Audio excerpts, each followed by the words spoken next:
In addition to the Tyron Smith injury news at the end of today's video, here's what's coming up on the Cowboys report. A lot of trade rumors, trade conversations. Jerry Jones kind of talking out of both sides of his mouth, saying there's nothing in the works, but they also will make a trade, which I think he meant more like they will make trades at some point in the next couple of years, as they have before. I do think there's a chance Dallas makes a deal. I do not think it's for a big, sexy superstar name, but I do think a depth piece, maybe at linebacker or in the secondary, could absolutely be in the cards for Dallas. So prediction time. Will the Cowboys make a single trade at or before this year's NFL trade deadline? 1 for yes, 0 for no. Will the Cowboys make a deal? Sound off in the comments section. Let's begin with the big sexy name, Patrick Surtain, right?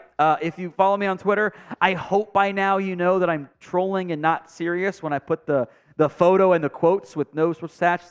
He does not want to be a Cowboy. I'm just having fun on Twitter or X, whatever. But everybody wants to get Patrick Surtain. Everyone wants to get him.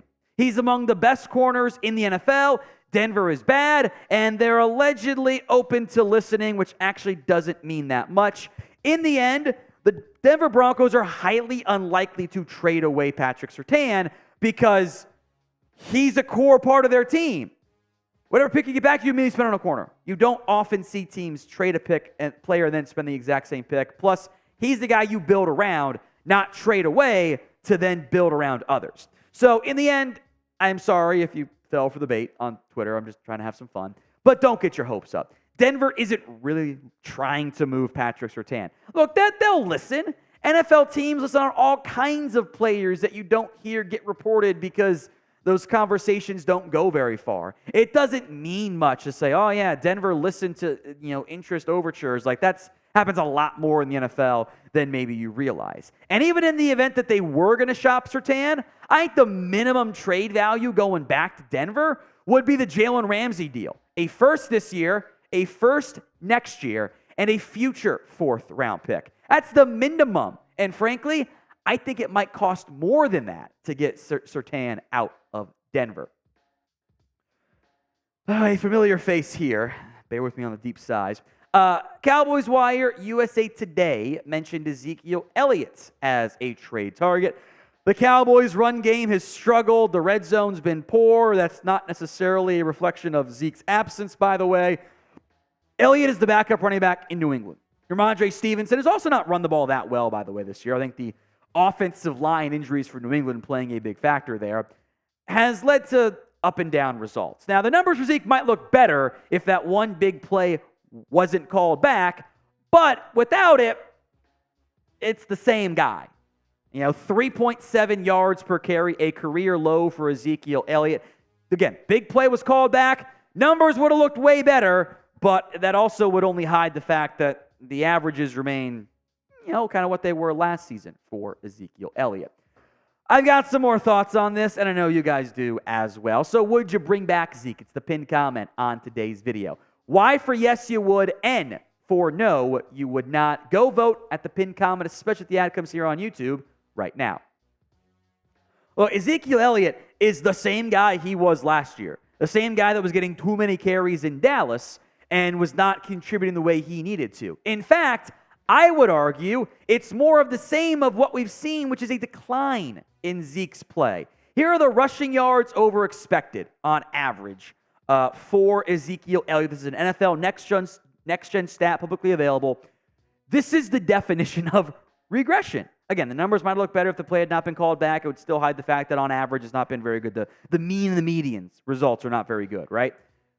Awesome, still good in 2018, 2019, 2020. It's going the wrong way.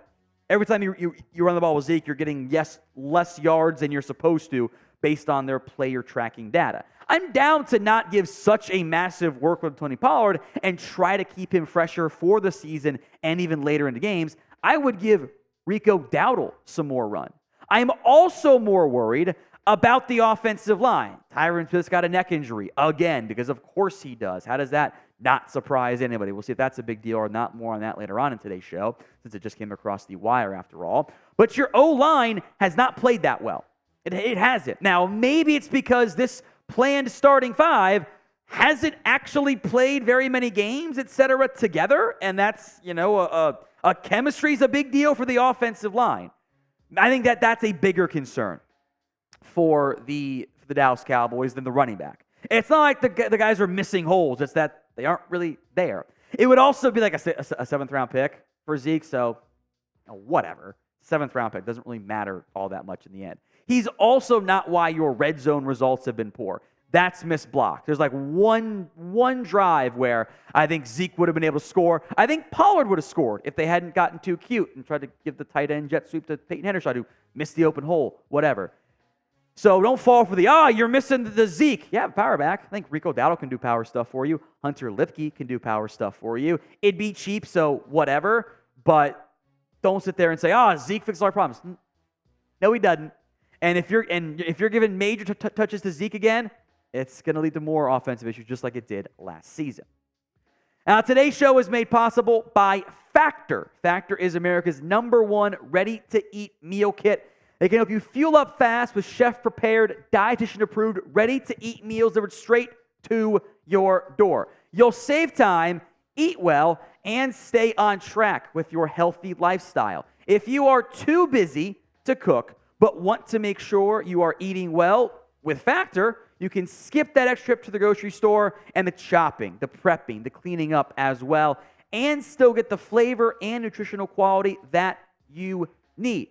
Factor's fresh, never frozen meals are ready to eat in 2 minutes. That is it, and they do taste delicious, by the way, folks. Head to factormeals.com/CowboysChat50 and use code CowboysChat50 to get 50% off. That's code CowboysChat50 at factormeals.com/CowboysChat50 to get 50% off. Links in the comments and the description of today's show. Some more Cowboys trade rumors. A name we haven't discussed before, Ezra Cleveland, also mentioned by Cowboys Wire. In general, it is very tough to find teams that are willing and able and whatever to trade away starting caliber offensive linemen.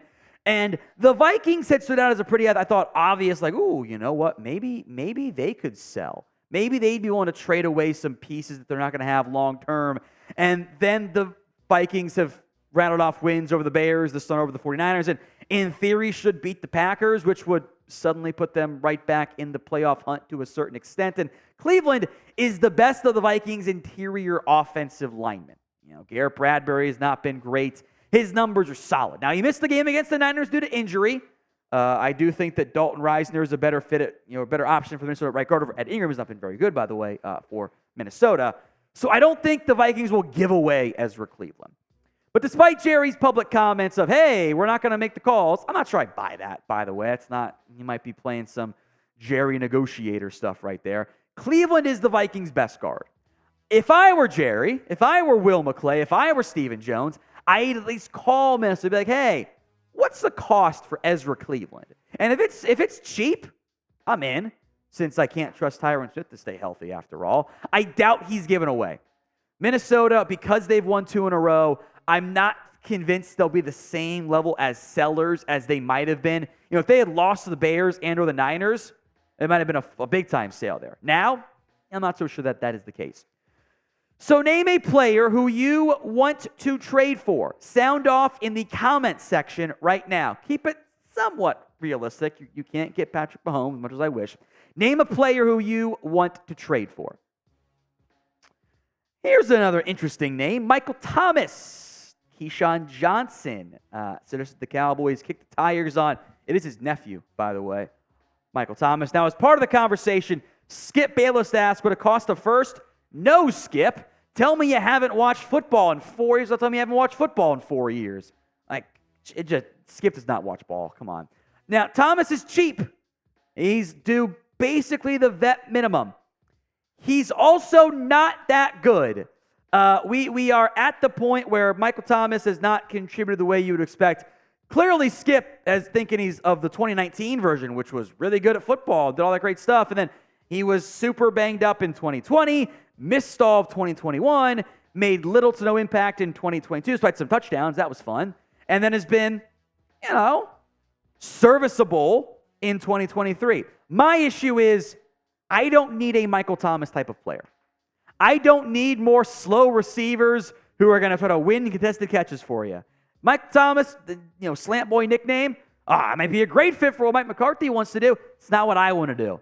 It's like having another Michael Gallup on my team. Maybe a little bit better, although his targets are even higher in New Orleans. If you're trading for a wide receiver to replace Gallup and pair with Lamb and Cooks, I need something more dynamic than a 30-year-old receiver who was never that fast to begin with and doesn't offer much of anything downfield. Kind of defeats the purpose, I think. So, not Thomas sucks or anything, but I don't think he fits what the Cowboys need at wide receiver.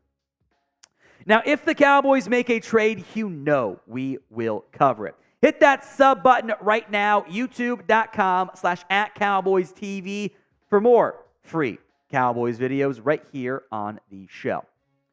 One more trade, then Tyron Smith talk. Jerry Jeudy. Sports Illustrated Connor Orr pitched the Jeudy trade to the Cowboys. At least this one gives you some more juice at wide receiver. And I do think Denver's open to trading Jeudy or Sutton far more than they would ever be open to trading, Patrick Surtain. I have doubts, though, about the Cowboys in general pursuing a wide receiver, given that they just seem to want to make Michael Gallup work. And if they don't want to make Michael Gallup work, by the way, wouldn't they just give Jalen Tolbert some more run? Here's the trade idea from Sports Illustrated. A third and a fourth for Jerry Jeudy, which is quite a bit of a trade package for a guy that has not actually been that great this season. Now, Denver wanted a 1 before the year began, or at the draft. That's not going to happen. Also worth mentioning, Dallas has no fourth-round pick, which somehow was still included, which Google's your friend, SI, come on. Regardless, if it's a future fourth, we'll give them the benefit of the doubt there, which they did specify 2024, but I digress. That's kind of expensive. If you get the best of Jerry Jeudy, it's a steal.